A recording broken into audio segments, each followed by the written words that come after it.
Mesdames et messieurs, bonsoir. Merci de votre attention. Conakry, 27 juillet 2010, la présidente du Conseil national de la transition a conféré ce mardi à Conakry avec les acteurs impliqués dans le processus électoral. Au menu de la rencontre, la présentation des résultats de la commission ad hoc mise sur pied pour la bonne gestion du second tour de l'élection présidentielle. La précision avec la présidente du CNT, Haya Rabiatou Sirayalou, est au micro de nos reporters. Nous-mêmes au CNT, quand on a rencontré le groupe de contact, nous leur avons dit que nous ne pouvons pas livrer les résultats de cette commission, qui n'est qu'une commission qui ne prend pas de décision, et qu'il faut restituer en plénière, et que ce n'est pas une commission qui va se substituer aux organes de la transition. Mais c'est juste pour qu'on se donne des idées, qu'ensemble, qu'on puisse voir ce qu'on peut corriger le plus rapidement pour les imperfections pour aller au deuxième tour. Donc si j'ai bien compris, hier même le ministre secrétaire général, le président n'attend qu'une réaction de la CENI et du MATAP.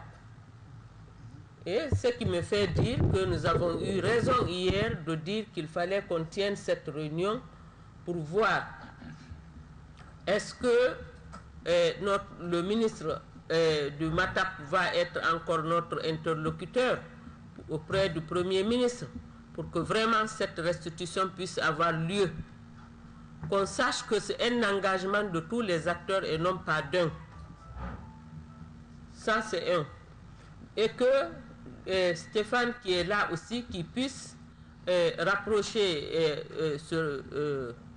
informer le ministre secrétaire général qui représente la présidence pour qu'on voit si on peut faire la restitution. Mais si déjà aujourd'hui, nous-mêmes, on peut compléter en tenant compte du passage du groupe de contact, de tirer les leçons de la conférence de presse hier du ministre secrétaire général, pour aboutir à quelque chose, pour aider. Parce qu'eux, ils n'attendent qu'une réaction. Ils ne peuvent pas, eux-mêmes, ils sont à l'attente, ils ne peuvent pas décider. Donc, moi, je pense que si on peut, c'est à nous tous de voir ici ce qu'on peut faire aujourd'hui, mais que cela, même quand nous tirons les leçons aujourd'hui pour compléter le document, c'est pour améliorer plutôt le document qui est déjà fait.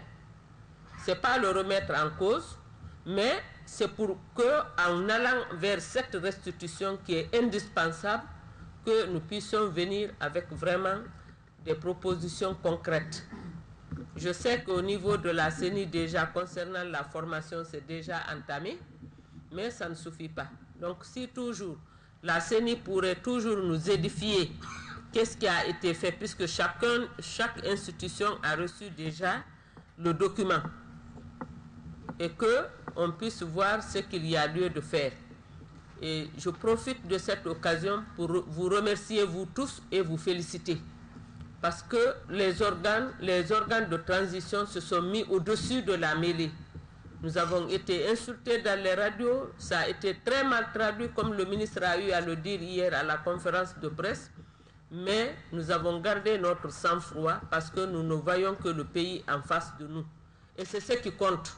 Ce n'est pas ce que les gens racontent. Ce qui compte, c'est le bon résultat. Le rail, la rail, pourvu que le train passe. Donc, c'est notre objectif. Comment renforcer la protection des droits de l'homme dans notre pays? La question est au cœur des préoccupations des cadres du ministère de la Justice et des partenaires au développement. C'est à la faveur d'un forum de restitution qui se tient à Conakry. Ngadi Keita nous fait le point.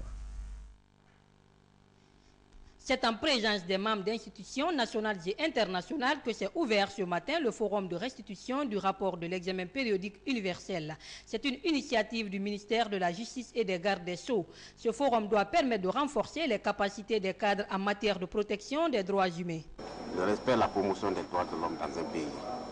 Nous sommes passés devant nos pairs, c'est-à-dire les autres États des Nations Unies. Nous avons eu 114 recommandations, comme on vous l'a dit ici au cours des discours introductifs. Nous devons mettre en œuvre ces recommandations avec le peuple de Guinée. Je demeure persuadé que les rencontres bilatérales qu'elle entamera dans les prochains jours la Direction nationale des droits de l'homme et des libertés concourront à faciliter la réalisation de ce projet de vulgarisation et de mise en œuvre des recommandations pour une meilleure promotion et protection des droits de l'homme. Le représentant du Haut Commissariat des Nations Unies et des droits de l'homme en Guinée s'est dit très engagé à appuyer la Guinée dans la promotion de la culture de la paix, facteur de la bonne gouvernance. Et la Haut Commissaire des Nations Unies aux droits de l'homme, Madame Navanitem Pillay, de signer le 4 mai 2010 à Genève un accord relatif à l'établissement d'un bureau du Haut Commissariat des Nations Unies aux droits de l'homme en Guinée. Cette journée a permis aux uns et aux autres de parler des droits humains et de la nécessité de promouvoir la paix. Une démarche qui s'inscrit dans la logique d'outiller les acteurs de terrain de compétences en vue de renforcer la protection des droits humains. Cet examen périodique universel aura été l'occasion de cerner toutes les contraintes pouvant empêcher le respect des droits humains. L'autre image de l'actualité nationale, le chef d'état-major général adjoint des forces armées guinéennes vient de lancer les travaux de construction de la base aérienne de Farana, une action qui s'inscrit en droite ligne des travaux de modernisation des garnisons militaires engagées par le président de la transition, Mamadou Malal Diallo, a suivi la pose de la première pierre de cette infrastructure à Farana. Créée en 1971 et rendue opérationnelle en 1999, la base aérienne de Farana, après 40 ans d'existence, sera bientôt dotée d'infrastructures viables. Cela grâce à la proposition faite par le nouveau chef d'état-major de l'armée de l'air, le général Ibrahim Nabi Souma, proposition qui a été entérinée par le haut commandement militaire. Cet acte a été salué par le commandant du bureau des études de l'armée de l'air.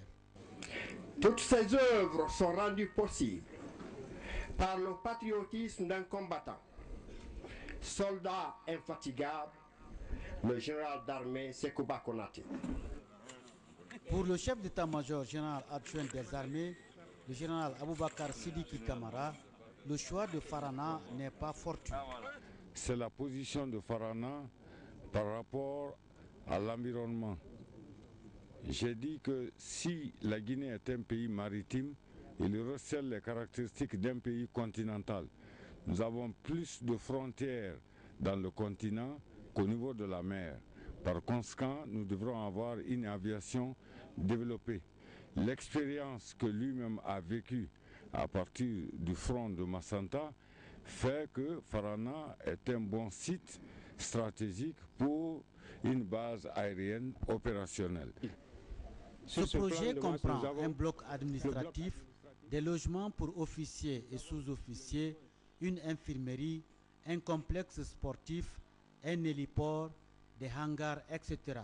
Le directeur général adjoint des douanes, Toumani Sangaré, et le chef d'état-major de l'armée de mer, le général Lansana Touré, invités à cette cérémonie, ont tous salué les actions du président de la République par intérim, le général Sekouba Konaté, qui œuvre inlassablement à l'amélioration des conditions de travail de l'armée nationale.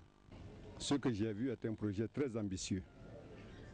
Quand on sait ce que cette base aérienne a servi à la Guinée lors des attaques rebelles dans nos différentes frontières, ce que nous avons vu sans commentaire. Si le chef d'état-major de l'aviation a agi, je dirais que c'est en droite ligne des instructions du commandant-en-chef des forces armées. Et sur l'instruction aussi du SEMGA, je vais nommer ici le Chano Cham. Donc nous, on sommes des exécutants. Quand les instructions sont données, on bonne là-dessus. Et puis voilà ce que ça donne aujourd'hui. Je suis convaincu. D'autres projets aussi attendent. Cette cérémonie de pose de première pierre de la base aérienne de Farana a été bouclée par des prières et bénédictions formulées par les sages de Farana. Aussi, les chasseurs ont gratifié la délégation d'un spectacle de danse folklorique. Dans le même registre, le projet de sécurisation et de modernisation de la façade du port autonome de Conakry se poursuit. Les travaux ont